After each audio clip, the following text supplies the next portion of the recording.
Welcome to Crossing Darkness, a podcast about role-playing games ranging from the World of Darkness tabletop setting to the MMORPGs like EVE Online and everything in between. We broadcast live over Twitch and are open to answering questions during the show. I'm your host, Frozen Fallout, and my co-host is Motorori, who helped me create this podcast as well as a 40-person, four-table Gen Con event. How's it going, Moto? Pretty good. And hello to everybody out there. Today, we are going to go over some of the games that Frozen ran and played at Tryitcon. So let's just jump into that. So, how did Tryitcon go? Trycon was awesome. I had a blast. I went to a lot of different games and got to run three games at the event as well, at the convention. We also did some times like at the very beginning, we kind of hung out and just talked on one of the voice channels. It said like an open voice channel. People kind of came in and hung out and talked to some of the GMs and players and stuff like that before the games really got kicked off. Awesome. I didn't know about that. Uh, how did that go? Yeah, it was good. We hung out with like Chads and Terry popped in for a little while and talked to us and just kind of hung out with the players and people kind of hosting the event. So it was a lot of fun. Josh, I believe, popped in for a little bit. That Josh Heath? Yep. Nice. Yeah, I was kind of wondering about how it would simulate a a con experience because gaming with strangers is one thing, but I find that the con experience is all about all of those like out of game discussions that you have with people. So I'm glad that they had that. Yeah, That's really interesting. yeah, it was a lot of fun hanging out with people and talk with them. And then, I mean, it was really nice because you don't have to leave at all to go anywhere to get, to the gaming spot they have. I gave myself usually about an hour in between, and it was just really nice to be able to like get done with the game and not have to like rush across the entire convention in order to like get to another place or try and find where you're supposed to go and all that stuff. It was all like super simple. And they also had like the chat rooms open before the convention. So I had players contacting me, and I contacted players and GMs for their game well ahead of time. And it was really nice being able to use that chat room to kind of like coordinate things, give out character information, and just basic information about your game, and kind of talk to and chat to your players before that day, even before the convention even started. So it was really nice to have Oh, like a platform to communicate with each other well before the convention. so was that like a specific chat room set up on Discord for each individual game? Yep. So every game had its own voice Oh room wow. and every game had its own chat room as well. That's actually really cool. I could see that being used for in-person conventions too. Yeah, yeah, it was an extremely efficient use of Discord and the try it or the tabletop events. You could email out to your players. Players could email into you. It was just a really efficient way of working with everybody, and yeah, they did a really good job just getting everything coordinated with that Discord. Well, I would expect nothing less from Terry. He's a pretty sharp guy, Yeah, uh, and it sounds like he really leveraged the new technology quite well. absolutely. Yeah, So yeah, let's awesome. get into it and let's jump into the first game that I played here. So I'll just be going off of the Yeah, so Eastern time we'll just zone. go chronologically. Yep. So Yeah. I did the Changeling the Lost Second Edition Midnight Mall Beautiful Madness. Um, and so this is the first time that I had played Changeling the Lost at all. And it has a lot of hints and feeling of Changeling the Dreaming. Except for it doesn't seem to hold down onto the like everybody that's a changeling is like a child. So it doesn't have that kind of um aspect to it, so not everybody's kind of seeing it through like a child's point of view, and it has a lot more to do with like setting up um your mystical like area basically. Like you find like similar to like a mage where you find like a node and then you can kind of like make a special place out of it. And like we had like a tree house space or like a tree that we went into basically that had like a few stories, and we are trying to grow it, and you have to like make sacrifices and do these kind of weird rituals and stuff like that in order to expand it. And it has a lot to do with like fairies and stuff like that still. And everybody's like half fae or something like that. And then there's like the bad guys are the true fae, which are like the more evil fae that come from um, the hedge and stuff like that. And they don't go. It's not like the dreaming; it's the hedge. But a lot of things are kind of the same. They both use trods. They both are fairy folk of some sort. You basically have like the masks that you put on to everybody else, but I played like a giant dog. So to everybody else, I just looked like this big dude. But when like you saw what my true face was, I was basically just this giant uh Doberman, basically, or what was it? I don't know, some big dog with floppy ears, basically. Yeah, I think you were telling me about that last week. Yeah, I mean that sounds fun. I'm not kind of similar to you. I'm not super familiar with Changeling the Lost or Changeling the Dreaming for that matter. Uh, but yeah, so that was Friday. At what time? So yeah, that was Friday at 2 p.m.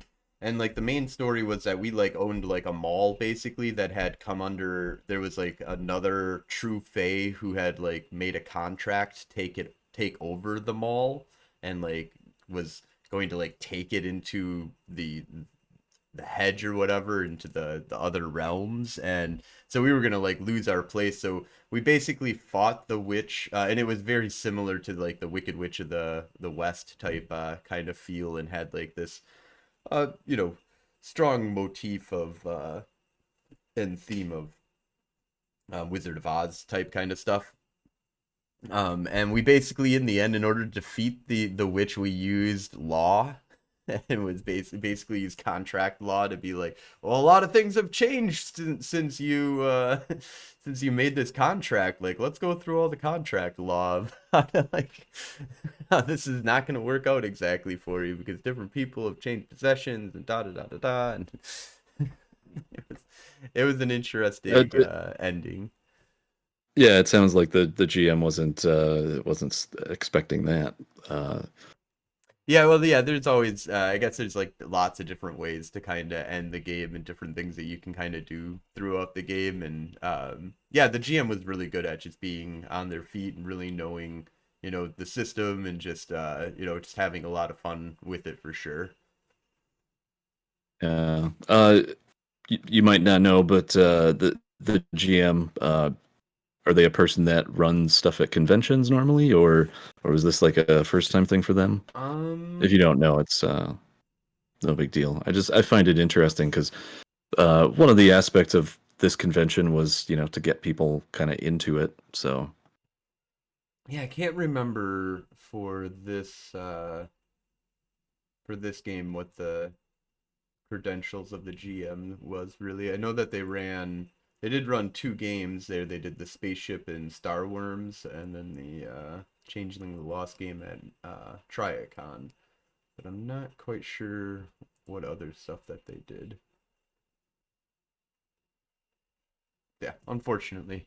yeah, I'm just kind of thinking in the context of it would be really interesting to play online convention games, and then when you get to Gen Con, specifically sign up for some of those games with those people because Oh yeah. you know it- it's fun meeting people in real life after you meet them on the internet. Yep. All right, And so did you have anything else on that? no, I think we can move on. Yeah, what was the next thing that you did then? So the next thing I did was I ran my game, Demon the Fallen, and that started at 7 p.m. So it was Demon the Fallen, Madison Under Siege. And then for this game, it was basically what I did was a bastardized version of our end of the world scenario year two that we did in of Gen Con, and it was during the time when the mages had put up a giant shield around Madison, and um, they were all prepping to go fight the nameless in their realm, and the hunters and werewolves and vampires were all off, doing their own missions as well. So for this one, what I did was the demons had learned that Lucifer was in Madison, and so what we did is first thing that they had to do is figure out how to penetrate the shield of Madison. And what I wanted to do for that, what I had set up for that was the demons could meet with one of the three major, and these were like really powerful demons that had been out of the abyss for 16 years, 17 years now, and Yeah. were kind of building up a strong power base. But the nameless had basically come and like conquered all the demons, and these were the few demons left that were like, we're not going to submit to the nameless, like we're gonna fight him. But we need to find Lucifer and figure out what the hell is his plan, like what's going on here, how come Lucifer hasn't come out and shown us who to fight here, or what to do. So they heard about Lucifer and Madison, so they're supposed to come to Madison and either meet up with the mages. They were like, I was like, you have a contact in the mages, you have a contact in the vampires, the werewolves, and the hunters. Usually, basically the leadership that you can go talk to and be like, hey, I need to get into Madison to find Lucifer, or however they wanted to play it. They needed to basically convince one of these groups to get them in. And it was going to be like either like a favor, or there was a couple different ways that they could have gone about the whole system, but instead they were like, mortals built this. Whatever. We're gonna go through the shield. Like, let's go investigate the shield. Let's look for holes inside of the shield. And normally I would make it just completely impenetrable, but the players were very adamant. We spent like the first hour and a half on inspecting and trying to penetrate the shield. So I was like, okay, you find some cracks like underneath ground, and there's like an underground tunnel that the vampires have, so you can use the vampire in order to get in that way. And they were like, no way, we're just gonna find our own hole. Then there's got to be a hole that we can find then if they've found a hole. So it's like, okay, so eventually they have like some forms that they can get in, and the concept that I kind of did with it is that underneath the ground, the shielding has some cracks inside of it, because it figures that underneath grounding it's not going to need that full protection, and there wasn't, in order to keep the shield up for all over the other place, there had to be some weak points in it or something. And I eventually let them get in, and then one of the players that I had them kind of set up so that they had, I had given them the dagger of Cain, that Cain used to kill his brother Abel. It was supposed to be Oh. a weapon that was possible of killing Lucifer.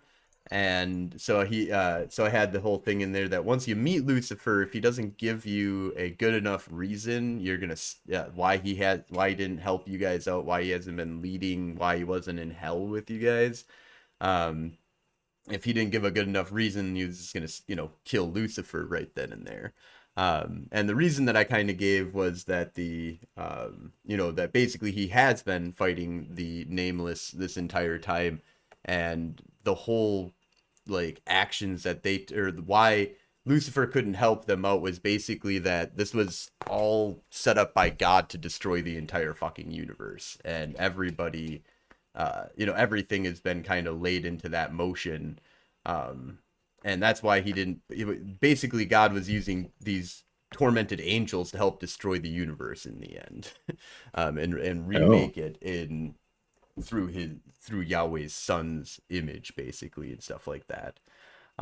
So there was this whole like thing of basically like, yeah, you guys all got sent to fucking hell because Yahweh's a bitch, and he's tried to turn you guys into his weapons, and I've been working with the ones that I think aren't going to be weapons, and I've been watching you, and I think that you might, fight with me against the Nameless, which is a child of Lilith and Yahweh, and basically it's Oh. been kept out of the the dark of Lilith, or so that Lilith doesn't really know about it, and Yahweh did this specifically so he could wipe out all of existence and wipe out all the layers that came before him and like start fresh and with a completely new unit. Because like the way that I had kind of set up the game was that he didn't build the universe from nothing. Like Yahweh wasn't even the first god. He was just with a bunch of other gods that kind of built up the universe after, the Wild, the Weaver, and the Worm, and all the other universes that had come beforehand. And he didn't like that he was building on top of something that already existed. He wanted to find a way to be truly the one god that built everything. So he devised this whole plan to basically build reality from the ground up through the Nameless. So like Noah's Ark, but more. Right. Including him getting killed. Like that was one of the big things was like at a certain point they're like Lucifer's like, yeah, and God is dead now, along with Cain and a few other fucking people. Like Yahweh has been killed by the Nameless and set himself up to be able to be killed by the Nameless and absorbed, into the Nameless, make him even more powerful type shit. Wow. In the end, the demons were like, you're right, fuck this, let's go beat the shit out of the Nameless and stop fighting with each other, stop being resentful and hatred towards the humans, and just went out and decided to fight the Nameless. So I kind of had them like come in and help out with the big fight that happened inside of the Nameless's realm at the very end, and gave them this crazy ass huge battle that was kind of taking place. They helped with protecting the mages that were fighting and stuff like that, and then they also went and fought with the Nameless and injured him in the end, at the cost of Lucifer. Yeah. So it sounds like it went pretty well. Along the lines of Tryitcon, the theme of it, were there people playing who had never played Mage before?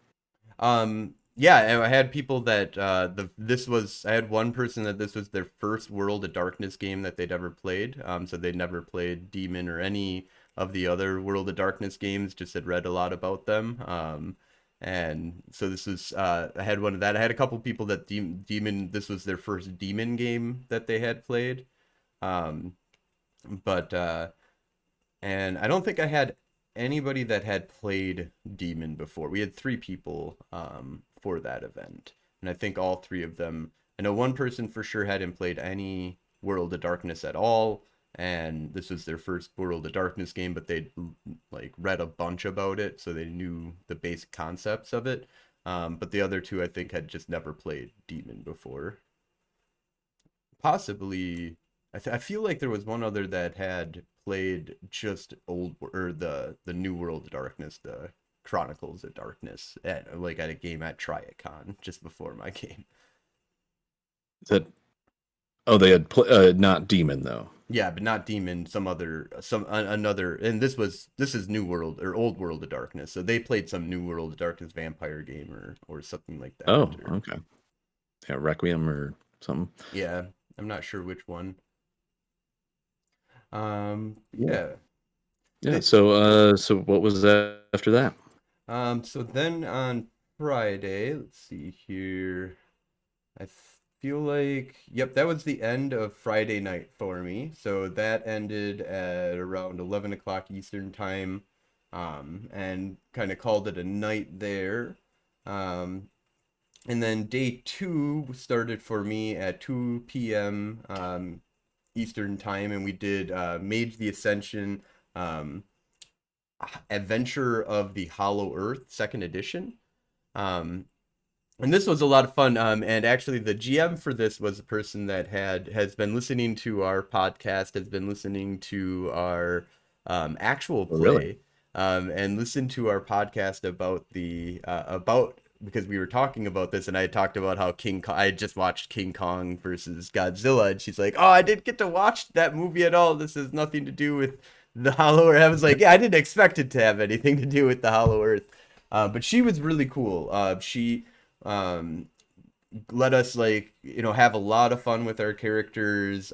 We did this crazy, I felt like the adventure like we got a lot done, more so than I ever get done in my games. Like I remember like the very first hour we had already bypassed a dinosaur, a T-Rex that we had to kind of get around. We had like a conversation with the dude, found out our mission, got to Hollow Earth, like started down our path, got into in front of like a dinosaur, had to like circumvent the dinosaur by using some of the most interesting use of magic. Because we were talking about making ourselves invisible, and I was like, hold on, we I just want to make sure everybody has correspondence one before we do this, because according to the book and according to the laws of physics, if you're using forces to prevent light from hitting you and you're refracting it around you in order to make it so you can't be seen, then you can't see. Yeah. And they were like, "Oh, okay, that makes sense. Okay, so everybody's got correspondence. Cool. How about we make the giant Tyrannosaurus Rex invisible? Because if he's invisible, then he can't see anything." Yeah.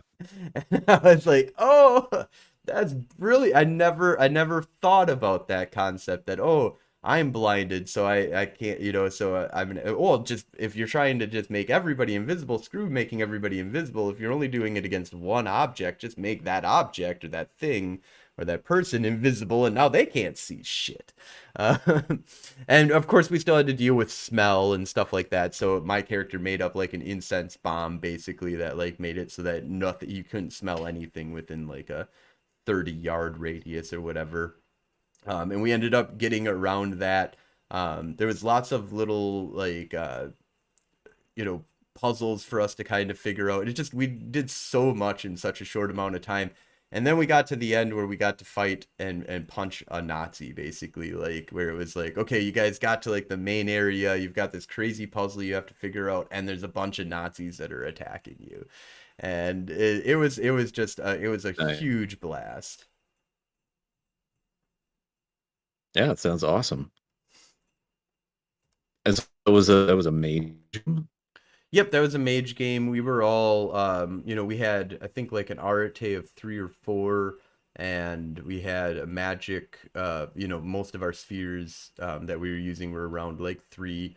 We weren't super powerful mages at all, but it was it was pretty powerful, pretty fun to kind of do. Gave us a lot of openings to do a lot of stuff, and then one of the main things that was interesting about it too was the stakes of it all were of the level of like apparently if we messed up on what we were trying to do here, it's possible like I think it was like 1968 or something like that would no longer exist, and like there Like other the year like 1968. right, that's what we were like, wait a minute, what?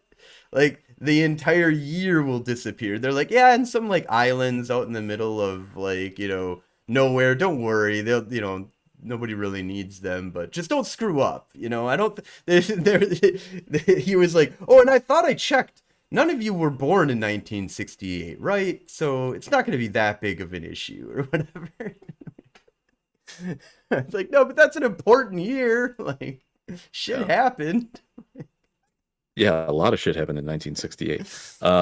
Well, that sounds like an appropriately awesome game for Tryitcon. Yeah. Yeah, it was a blast. Uh, Was that a full up game or yep, that was, I believe feel like we had five people. Yeah, we had five people, I believe, that played in that game. Um, we even had one ticket waiting, I believe, for that. And or wait a minute, 1 second. Let me double check that here. This one.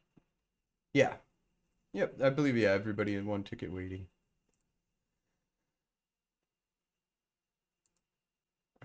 cool? And then Uh, yeah. So what was next? so after that, then we went to I did Mage the Ascension 20th Anniversary Edition where I ran my Madison Under Siege game. And so this was the mages are coming together to head to the Dark Tower, which is this realm created by the Nameless that holds Black 19, which is an object that can give the Nameless a name, and by naming the Nameless, there's a bunch of name magic and a bunch of other things that kind of come into account, and basically make make it more of a creature that is tangible to mages, basically, by naming it, along with adding other properties and making it a little bit different. So the idea is like they go to this crazy realm, they all have a plan, and they all have this like part to kind of play in the battle for um, getting Black 19. And then I kind of introduced a couple of things depending on what happened at the demon game. The demons could come and help them, which ended up happening because the demons decided to side with the mages. So I had the demons show up and help out during the fight. Um, and it was basically like they arrive in this giant forest in this clear opening. They've got a bunch of robots and humans, and the technocracy is on their side, and they've got spaceships. There's a big, huge space battle that's happening up above. There's a big battle that's happening in the clearing, where they're kind of setting up their base camp, and they have this like crazy hospital that the son of Ether just popped out of his pocket. It like blows up to this big building, and then they're basically like build a base camp, and then they have another team that goes out and fights at the tower itself to go get Black 19. And the idea is that the base camp will pull them back in as soon as they get Black 19 and get the hell out of there. Um, and it went really well. The one thing that I learned definitely for this was that this is also part of a game that's supposed to be about 8 hours long. It's supposed to be about 4 hours of doing this like crazy, well, more like about 2 or 3 hours of doing this crazy event here, as well as getting everybody kind of set up for this other political stuff that was going on, that was supposed to happen after they did the assault for Black 19. So I had given them all this information on what the vote was going to be about and stuff, all a bunch of stuff that didn't need to be on the character sheet. And so it was Yeah. a bunch of stuff that just kind of weighed down the characters at that point. So I think if I ever do this again and I'm just doing the attack on the tower type thing, I'm going to take all information that regards about the vote and all that stuff and just kind of take that out of it and focus more on the battle plan of the Dark Tower itself. Yeah. Although it should be noted that all that stuff was in there because it was prepped for that other game. Uh, Right. and it was only that you didn't edit it out. But yeah, so a couple of the players I think mentioned to you that like there was a bunch of stuff that didn't need to be in there. Right, yeah. Just, for Yeah. completionists, they're gonna read it all, and it just bogs down the character a little bit if you're not in that big, huge environment where you need you see 40 or 30, 30 plus other players that are doing stuff, and you need to know who they are and what they're doing. You just have four other people you're playing with, so let's just focus on what we're going to be doing for this game instead of a bunch of stuff that has nothing to do with the game we're actually going to play. Yeah. Awesome. Well, it sounds like that went well. Was that one full up or was it Yep. just a few players or what? Yep, we It was had full a up? full up, and then we had one extra waiting, and a couple other people that talked to me about wanting to be in on the game. Um, it was I think 5 people is about the maximum that I would want to do at a virtual con these days. That Mm. seemed about right. We seemed to have about enough time to get everybody to do something. Um, but I feel like if I had any more than that, it would have been bogging down the game quite a bit. Yeah. Yeah, I can see that. Cool. So what happened next? So then after that, at approximately 11 o'clock Eastern time, I jumped into Hunter the Reckoning Murder by Any Other Name.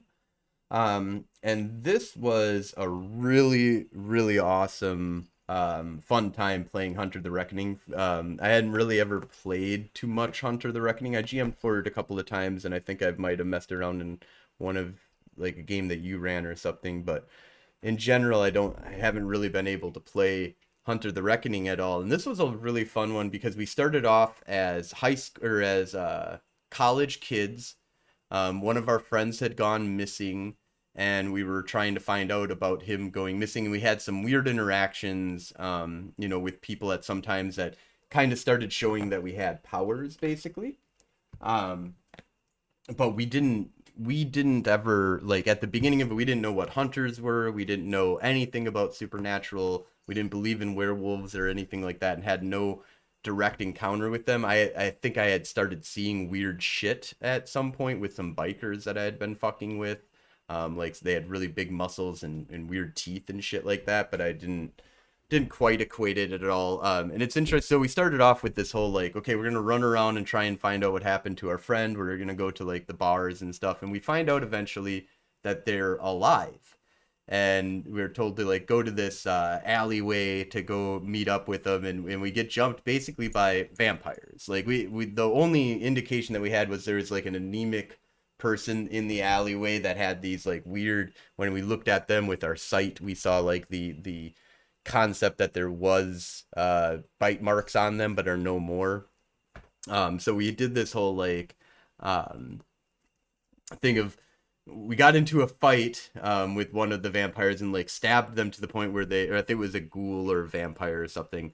And we like stabbed him to the point where he like falls over and he's like dying and shit. And my character like just goes nuts after that. It's just like, what the fuck is going on? Like there's vampires or there's something like vampires or whatever. We just stabbed a dude. Like we're going to prison. Like we're fucked. Like you guys don't understand. Like they're like, oh, what do we do? Like, what do we do? Oh, call the ambulance and stuff. And I'm like, yeah, but we just stabbed this guy to almost death. Like, either we kill him here and we take him, you know, and hide the body, or he tells the police that we tried stabbing them to death. Like, we definitely were the aggressors here. They were being intimidating, but we're the one who nearly stabbed this guy to death. And that was just kind of an interesting thing. Like the breakdown of like, imagine being a kid that's in college, your whole life is before you, and now all of a sudden you just got done stabbing a guy near death, your buddy's missing, you just found out that maybe there's some vampires, or you're going fucking nuts. And like your whole life at that point, I feel like you would just feel like your entire life is ruined. Like everything that you had been trying to do Yeah. can't go back to normal anymore, you know? Yeah, there's I think we've talked about it before, but there's like an inherent contradiction between all the role-playing games that we play and how real life goes, and that's most of the math-based fun of role-playing games is combat. And if you look at like combat in our real world, like I've never been in a real fight. It's probably been a while for you. If I found myself in a situation where, you know, first of all, I find out supernatural creatures are real, and then I murder someone, like I'm not gonna wake up the next day and be like, well, off on my adventure to fight bad guys. I'm gonna be like, I need to go to therapy because I have PTSD now. Right, It's exactly. you know, yeah, and that's exactly what Hunter the Reckoning is supposed to be about. It's Wait, it's like, are we you're even having a rough sane? Did we time. did we really kill a vampire, or is this, or am I just fucking nuts now? Oh yeah, And I'm just yeah. running around killing people, not even know, you know, and the coroner is coming around and going, "Oh, we got a mass murder here," and I'm thinking, "Oh, I'm killing vampires," and they're like, "No, these are the real humans that you just thought was a vampire. You're fucking nuts, dude." So Yeah. yeah, it was an interesting thing, and then we got to meet up with our buddy, and he's like, oh, just what the fuck is going on? Like, why are you guys involved in any of this? And he's like, you need to get the hell out of here. And he turns out he's a fucking vampire. He got turned into a vampire, and then he's all like, oh, just drink my blood, it'll be fine. It'll be fine. Just drink my blood, it'll be fine. Everything will be so much better if you drink my blood. I'm So like, he was trying to ghoul you. yeah, he was trying to fuck with us and put us underneath his control and entice us. And I was like, okay, fuck it, stab this guy. So we ended up like taking him, and like at the end of the game we ended up having, we torpered his ass, we put a stake in his heart. You know, it was, I remember at the time the GM's okay, we're like, roll some stuff, and I'm like, doesn't staking usually mean that the vampire is gonna dust? But maybe I did see a movie that you know said like staking just made them not move, which is pretty rare actually in vampire literature. Normally it's stake a vampire in there. They're dust. Like, Well, in Buffy, that was what happened. But I think yeah, I'm not. that's Bram Stoker's vampire, whatever, the Nosferatu. Almost all of those are all staking is the lethal measure. Taking his death. Yeah. Yeah, yeah, I'm not. Anne Rice, I'm pretty sure is does the same thing. Although I could be wrong about Anne Rice. I know Anne Rice gets a lot of influence from the World of Darkness. So. Hmm. But yeah, oh, so it sounds like that was a pretty good hunter game. Yeah, Uh, so that one must have run till pretty late. yeah, That was that like 2 or 3 in the morning. 3 a.m. Eastern Standard Time. Yep, that was a lot of that was a late night. So, and then I had an early morning, which was a mistake on my part. But I wanted to try. I heard that their werewolf game had got canceled on Sunday. So I did a werewolf 20th anniversary Madison Under Siege, where I basically just brought the werewolves to the mage battle at the Dark Tower, and Nice.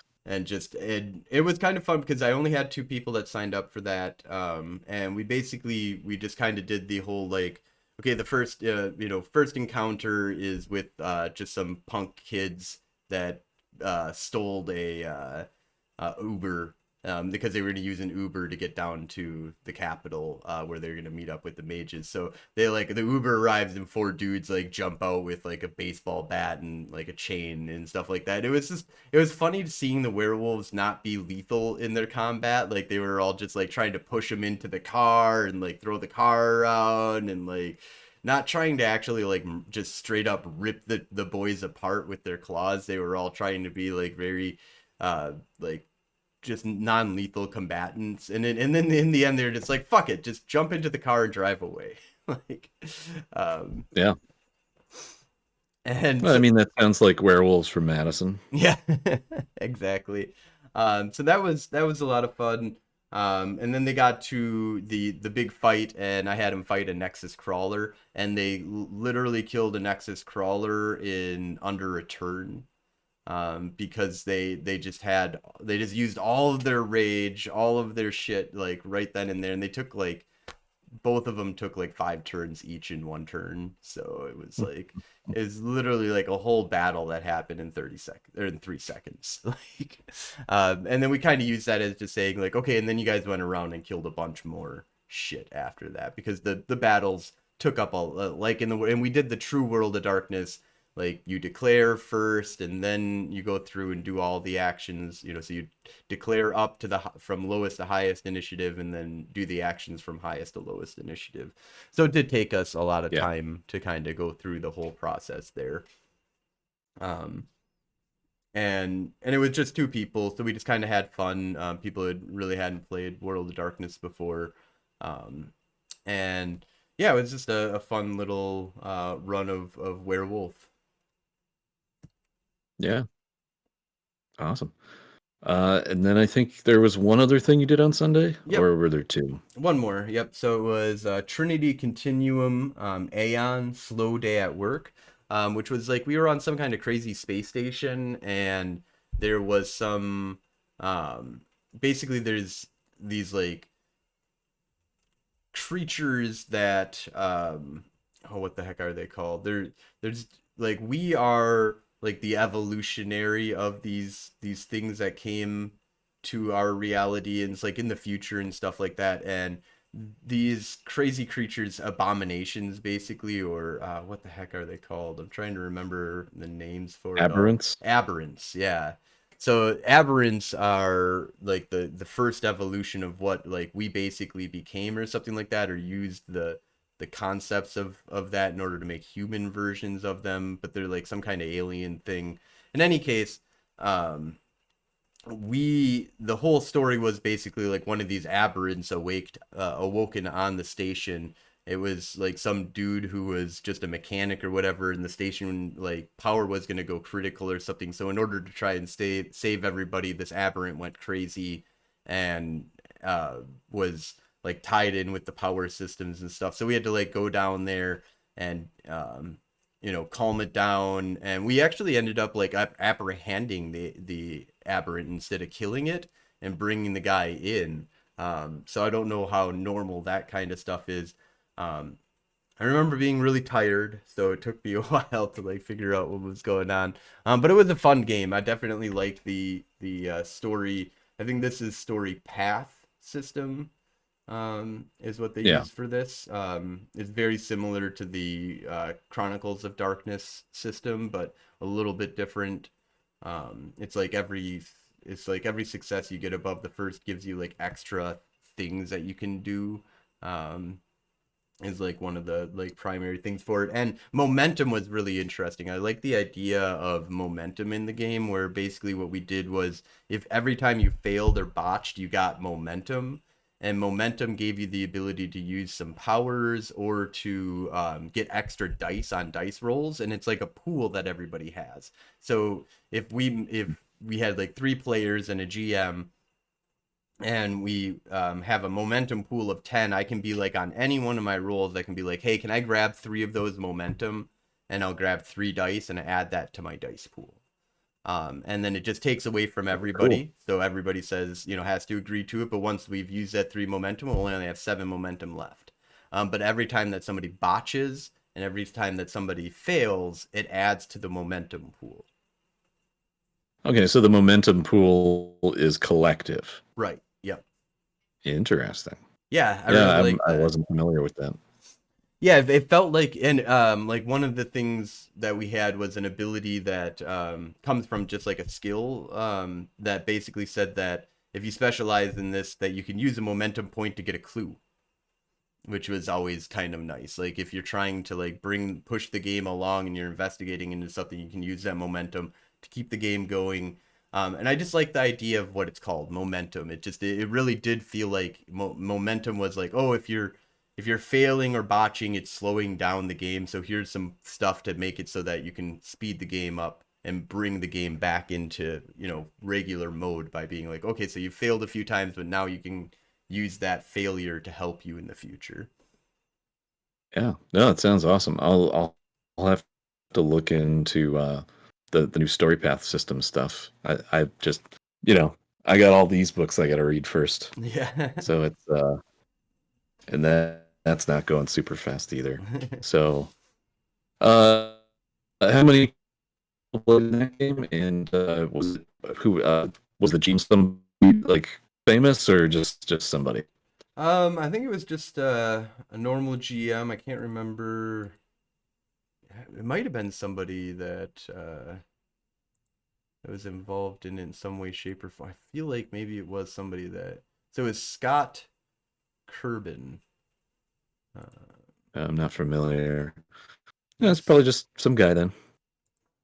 Not everybody has to be somebody famous. somebody famous. I felt a little bit famous, like when I went to that Yeah. the Mage the Ascension one. There, she was like, "Yeah, I've watched your stuff," and I was like, "Oh my god, like that's crazy." Well, we always said that our goal was to be able to go to conventions and have like a few people recognize us. Right? And it sounds like you've already accomplished that. So Yeah, so congratulations. exactly. Yeah, I'm still looking forward to going to Gen Con this year. I think it's gonna happen, and I love going to Gen Con, so yeah, no, absolutely. Super excited about that as well. gotta figure out what we're doing there. Yeah, so Tryitcon went well.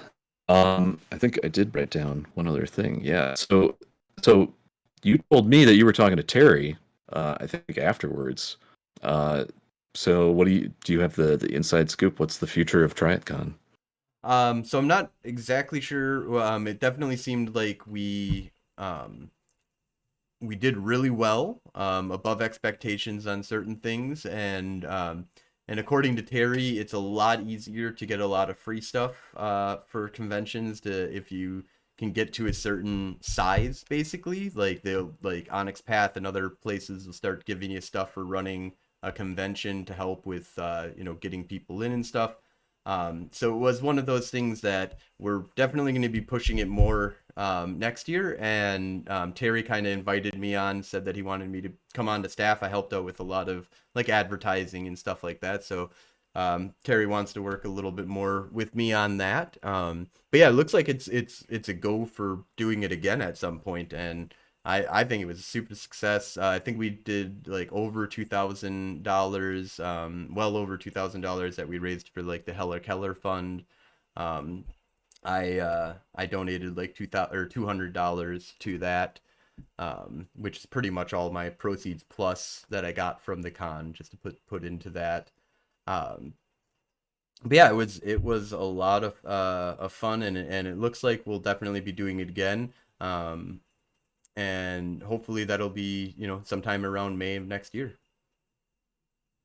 Awesome.